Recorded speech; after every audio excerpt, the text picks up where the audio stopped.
సరే ఇప్పుడు చూస్తున్నట్టయితే జగన్మోహన్ రెడ్డి గారు తన బెంగుళూరు ప్యాలెస్‌లో అయితే గాలి జనార్దన్ రెడ్డి గారితోని భేటీ అయ్యారు. అంటే తన పార్టీకి సంబంధించి ఇంకా తన పార్టీ ఉంటదో, ఉడతదో తెలియని పరిస్థితుల్లో ఆయన్నే ఉన్నారు. సో, కొంతమంది సీనియర్ నాయకులు ఎవరైతే ఉన్నారో వాళ్ళు గూడా ఆ పార్టీలో ఉంటారో, ఉండరో అని చెప్పేసి తను భయపడుతున్న పరిస్థితి. ఇంకొకటేంటంటే ఆ పార్టీని తన పార్టీని మరి కాంగ్రెస్‌లో విలీనం చేయాలా? లేకపోతే బీజేపీలో విలీనం చేయాలన్న ఆలోచనలో కూడా ఉన్నట్టు తెలుస్తుంది. సో, దానికి గాలి జనార్దన్ రెడ్డి గారు సలహా ఇచ్చారని కూడా తెలుస్తుంది. సో, దీని మీద మీ అభిప్రాయం ఏంటి? గాలి జనార్దన్ రెడ్డి గారు తెలీదని ఆయన సమాధానం చెప్పింది ఎప్పుడంటే, సిబిఐ కేసు ఎంక్వైరీ జరుగుతున్నప్పుడు ఇంటరాగేషన్లో ఏ అబద్ధమైనా చెప్తారు. ఆయన ఎప్పుడైనా చెప్పగలడు. ఇప్పుడు వివేకానంద రెడ్డి గారి మర్డర్ కేసులోనే చంద్రబాబు నాయుడు గారు, లోకేష్ వీళ్ళు బీటెక్ రవి, ఆదినారాయణ రెడ్డి గారు చంపాడని చెప్పాడు. ఆయన ఏదైనా చెప్పగలడు. కాబట్టి ఆయన చెప్పేయన్ని నిజాలు అనుకోవటానికి ఏం లేదు. ఆయన ఆ క్షణానికి ఏది తోస్తే అది మాట్లాడేస్తాడు. అట్లాగే మొన్న గతంలో చంద్రబాబు నాయుడు గారిని శాసనసభలో నేను ఇంకొక 4 శాసనసభ్యులు కనుక నీ వాళ్ళని లాక్కుంటే నీకు ప్రతిపక్ష నాయకుడు గుర్తింపు కూడా ఉండదని చెప్పి మాట్లాడాడు. ఇప్పుడు ఏమంటున్నాడంటే ప్రతిపక్ష నాయకుడిగా గుర్తింపు ఉండాలంటే 10% సభ్యులు ఉండాల్సిన అవసరం కూడా లేదని ఇప్పుడు చెబుతున్నాడు. అప్పుడేమో నేను ఇంకొక 4 లాగేశానంటే నీకు ప్రతిపక్ష నాయకుడిగా గుర్తింపు అంటే 10%, 15% ఉండాలనేది ఆయనకు తెలుసు. కానీ ఇప్పుడు ఆయనకు అంత పర్సెంట్ రాలేదు కాబట్టి ఇవాళ ఈ మాటలు మాట్లాడుతున్నాడు. అంటే నేను ఎందుకు చెబుతున్నానంటే ఆయన ఏ క్షణానికి ఏ మాట అయినా జగన్మోహన్ రెడ్డి మాట్లాడగలగడానికి గాలి జనార్దన్ రెడ్డి రాజశేఖర రెడ్డి గారి కుటుంబానికి అత్యంత అంతరంగికుడు. ఆ తర్వాత ఓబులాపురం గనుల దోపిడీలో వీళ్ళందరూ కలిసే పంచుకున్నారు. ఆ గాలి జనార్దన్ రెడ్డి ఒక్కడికే రాలి ఆ డబ్బు. ఇప్పుడు 45,000 కోట్లు సిబిఐ జప్తులో ఉన్న ఆస్తుల్లో అక్కడి నుంచి వచ్చిన డబ్బు కూడా ఇందులో ఉంది. ఓబులాపురం తర్వాత శ్రీదేవి గారు అప్పుడు అరెస్ట్ అయింది కూడా గనుల శాఖ కార్యదర్శిగా ఉండి ఈ కేసులోనే. కాబట్టి గాలి జనార్దన్ రెడ్డి వాళ్ళ కుటుంబంలో ఒక అంతర్భాగం అనేది అందరికీ తెలుసు. ఒక కొడుకులాగా చూసుకునేవాడు ఎవరో రాజశేఖర రెడ్డి గారు.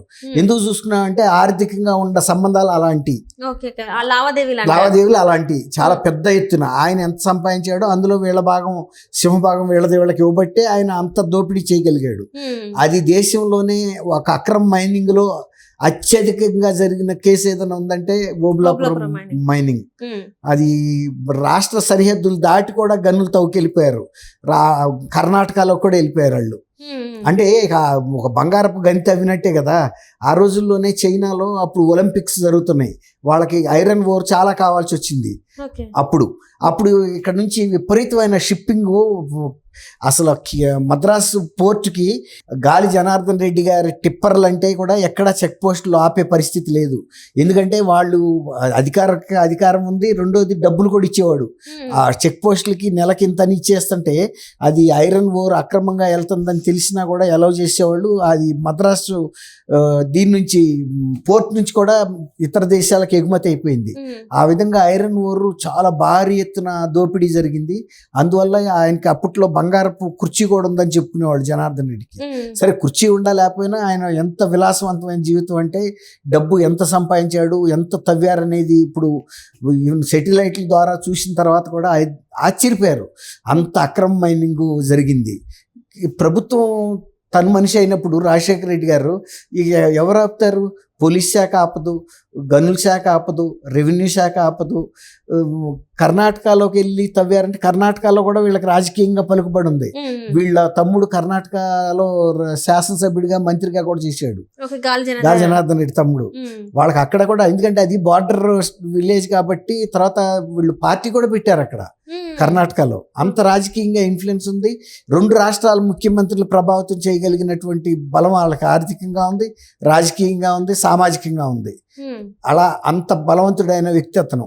ఇప్పుడు కాబట్టి జగన్మోహన్ రెడ్డి గారు ఆయన్ని పిలిపించుకుంటాడు, ఆత్మీయుడు కాబట్టి. తర్వాత ఈ అనుకోని ఓటమి ఇలా ఎదురొచ్చింది, మరి ఇప్పుడు నేను ఈ పార్టీ నడపకపోవటమా ఏంటి అనేది ఆయన సలహా అడుగుతాడు సహజంగా. ఎందుకంటే ఆర్థికంగా బలమైన శక్తిగా ఎదిగిపోయాడు. అంత పెద్ద కుంభకోణాన్ని చాలా విజయవంతంగా నడిపాడు కదా.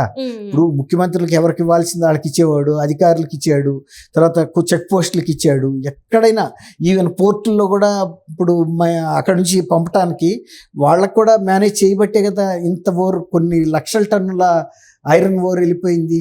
ఇప్పుడు చెప్తే ఆయన ఏం చెప్తాడు, మరి గతంలో అధికారంలో ఉన్నప్పుడు ఎవడ మాట నువ్వు వినలేదు కదా, మరి విన్నప్పుడు ఫలితం ఎలాగే ఉంటుంది. ఆయన బహుశా జగన్మోహన్ రెడ్డి గారు ఇంతో మనసు విప్పు అయితే మాట్లాడతాడు. ఎందుకంటే కుటుంబంలో అంత బాగా సన్నిహిత సంబంధాలు కలిగిన వ్యక్తి గాలి జనార్దన్ రెడ్డి గారు. ఏదైనా కష్టం నష్టం ఆయన చెప్పుకుంటాడు. కాబట్టి చెప్పినప్పుడు ఆయన ఏం చెబుతాడు, నేను జగన్మోహన్ రెడ్డి నేనేమో మరి ఇక్కడ ఉండే పరిస్థితి కనపట్టలేదు, ప్రజల్లో చాలా వ్యతిరేకత వచ్చింది, తర్వాత నేను వాళ్ళని అది కన్విన్స్ చేసి కూడా ప్రజలు నా వైపు తిప్పుకునే సందర్భం కూడా కనపట్టలేదు.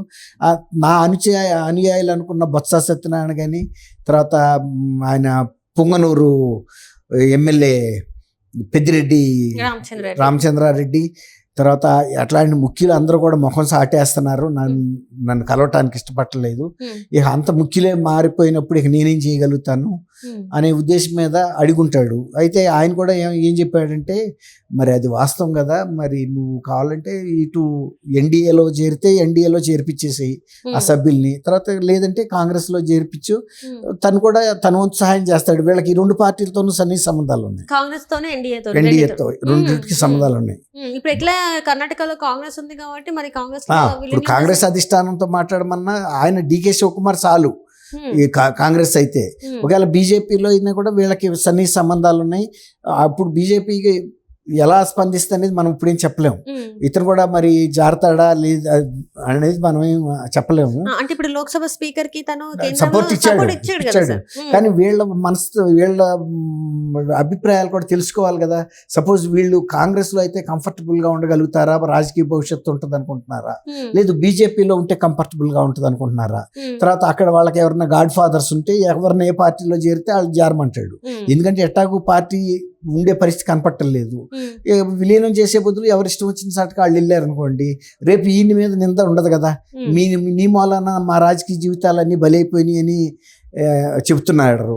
తర్వాత వాళ్ళ పేరు నాని ఎవడో వస్తాడో రండి దమ్ముంటే మా ఈయన అరెస్ట్ చేయమని సవాల్ ఇసిరాడు. వాళ్ళు కూడా ఒక రకంగా ఇతని మాట విని దెబ్బతిన్నారు. పేరు నాని ఇప్పుడు వాళ్ళ అబ్బాయిని పోటీలో దింపాడు.